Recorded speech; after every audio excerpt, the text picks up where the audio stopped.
What's up, Taiwan? I'm Ethan Liu with news from here in Taiwan and around the world.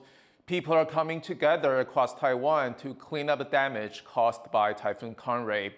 And as John Van Trist reports, there's a lot to be done. On Taiwan's east coast, the scars of Typhoon Kong-Rey are everywhere. This middle school in the town of Yuli was among the many damaged buildings. 树木的部分就是被吹倒很多，然后我们3楼的屋顶也大部分都被吹下来。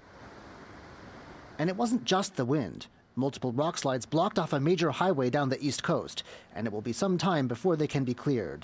退的隧道前面的一个土石流量体大概12000方，最快到明天中午的时候进行抢通。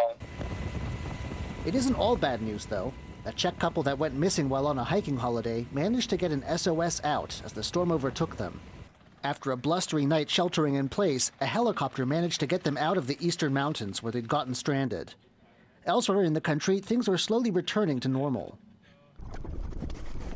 After a night of diversions, cancellations, and dramatic failed landings like this one, Taoyuan Airport, the country's main gateway, is back to running as usual. And while some areas have canceled classes and work for a second day, much of the country is back to school or the office. But there are signs Kong-Rey won't be forgotten soon.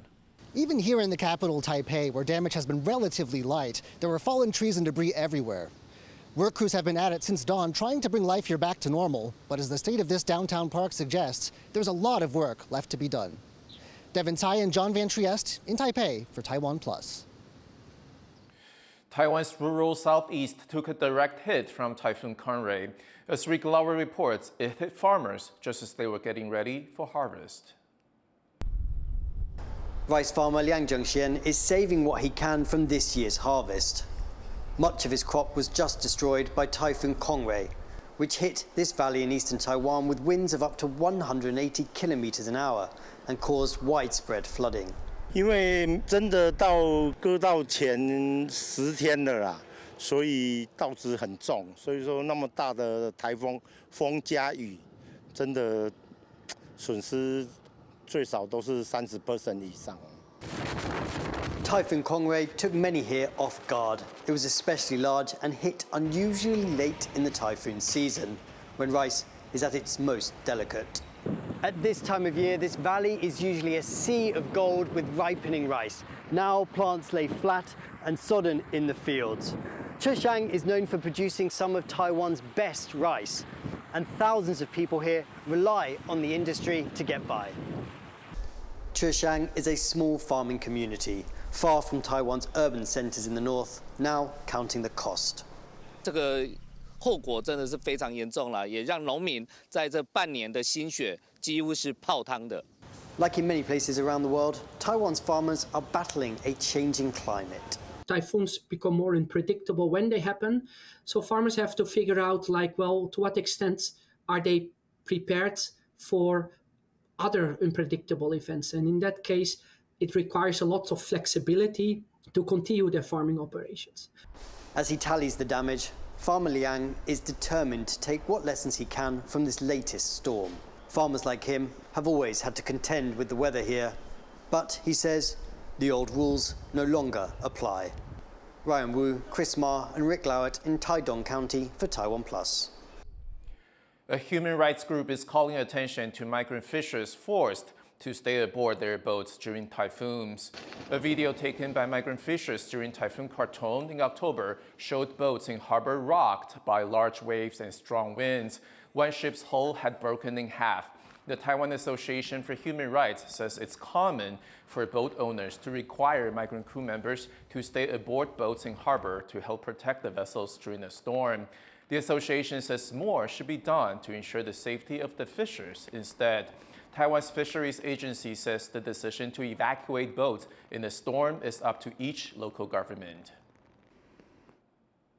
Authorities were due Friday to begin pumping oil from a Chinese cargo ship that ran aground off Taiwan's north coast.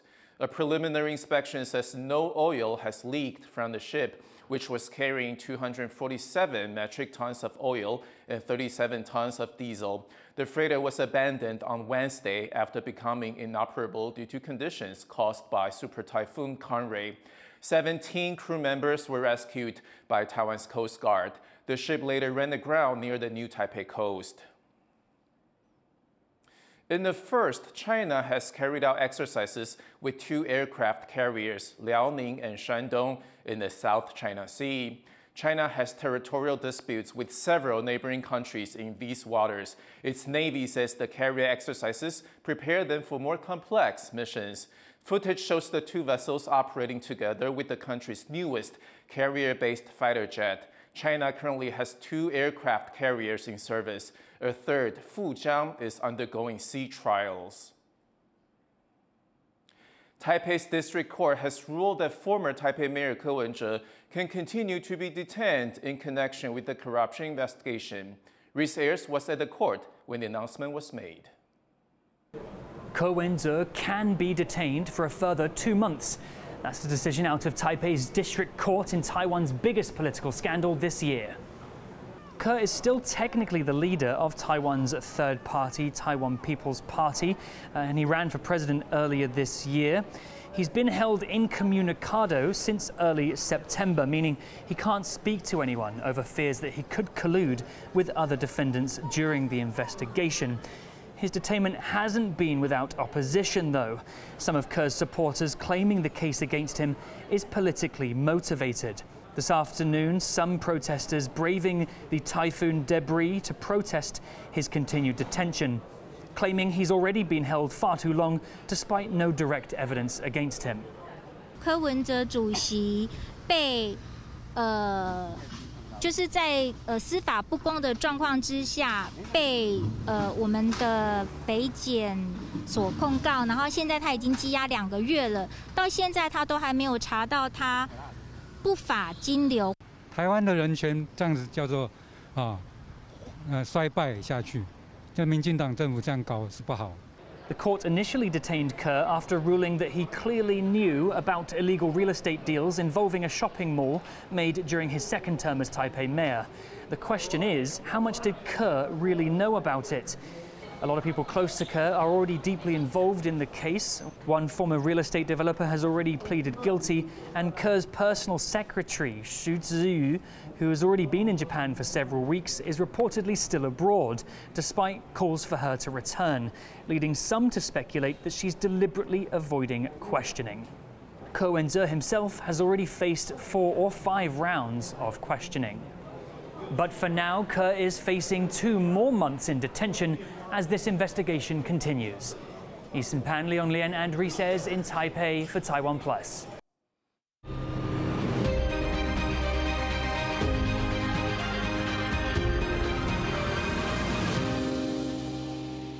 The U.S. presidential candidates are campaigning hard in the final days before election next week. Democratic candidate Kamala Harris is trying to shore up support, telling voters the country needs to move away from her rival Donald Trump.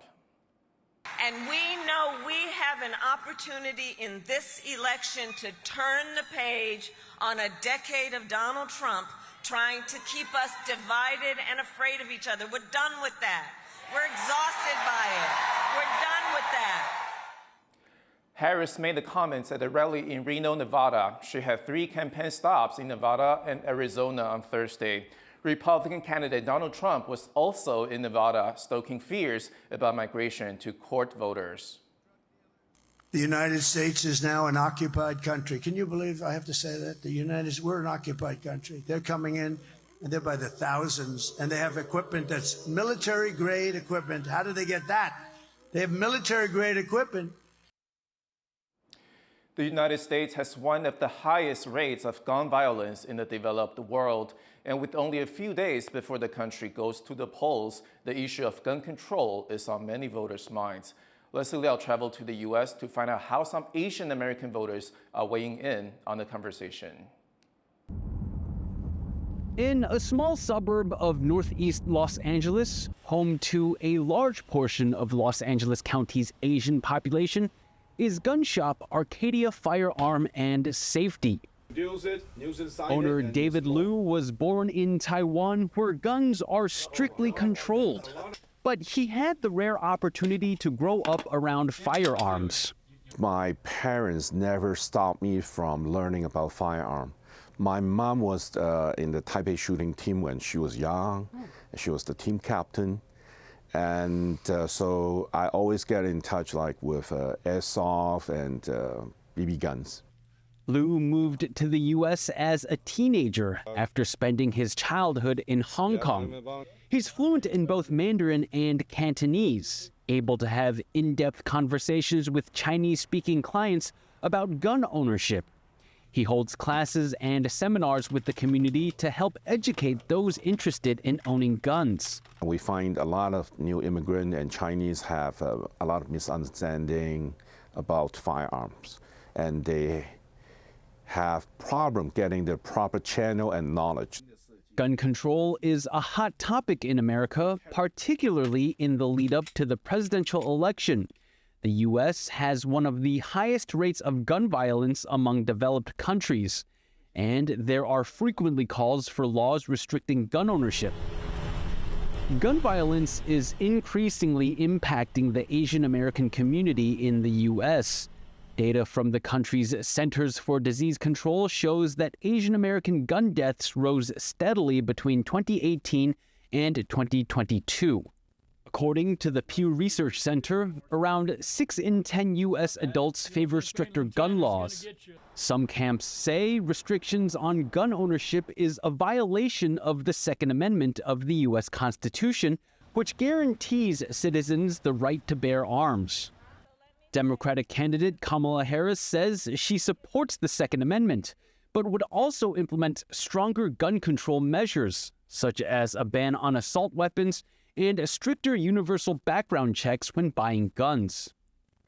Republican candidate Donald Trump, on the other hand, says that Harris's proposals would destroy Second Amendment rights, hinting that he'd have a more relaxed policy on guns. For Liu, gun control should come in the form of encouraging responsible ownership rather than flat-out restrictions on firearms. To me, the proper gun control is education, using a firearm. And background check, we should have background check. People should be checked. Some people should never have guns. That's a way of controlling the gun. Over in Texas, viewed as one of the most gun-friendly states in the U.S., nonprofit Asian Texans for Justice's 2024 data polling found that gun safety is a big priority for Asian Americans. Universally, we all agree about having, common sense gun safety laws like background checks, gun storage laws, taking, the required safety classes with gun ownership. And that is something that is really important to our community.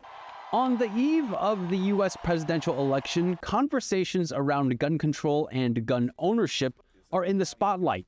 And it's a conversation some Asian Americans are looking to get in on. Devin Tsai, Jeremy Olivier, and Leslie Liao for TaiwanPlus.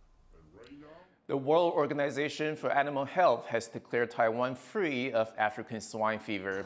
This makes the country one of just 2 in East Asia to eradicate the highly contagious disease. Officials say strict border controls help keep the disease out of the country. The virus does not affect humans but carries a high mortality rate in pigs, posing a major threat to domestic farming. Taiwan's economy grew almost 4% in the latest quarter. Third quarter GDP growth had previously been forecast at 3.21%, but actually grew 3.97% year on year. Experts say the spike was thanks to big demand for AI and other emerging technologies. This trend has raised Taiwan's 2024 annual growth estimate up by 0.2% to 4.1%. Thank you for watching What's Up Taiwan. You can visit the TaiwanPlus website and follow our social media for more stories from Taiwan and around the world. Finally, we leave you with images from Japan's Hello Kitty exhibition celebrating its 50th birthday. I'm Ethan Liu. Take care, and I'll see you next time.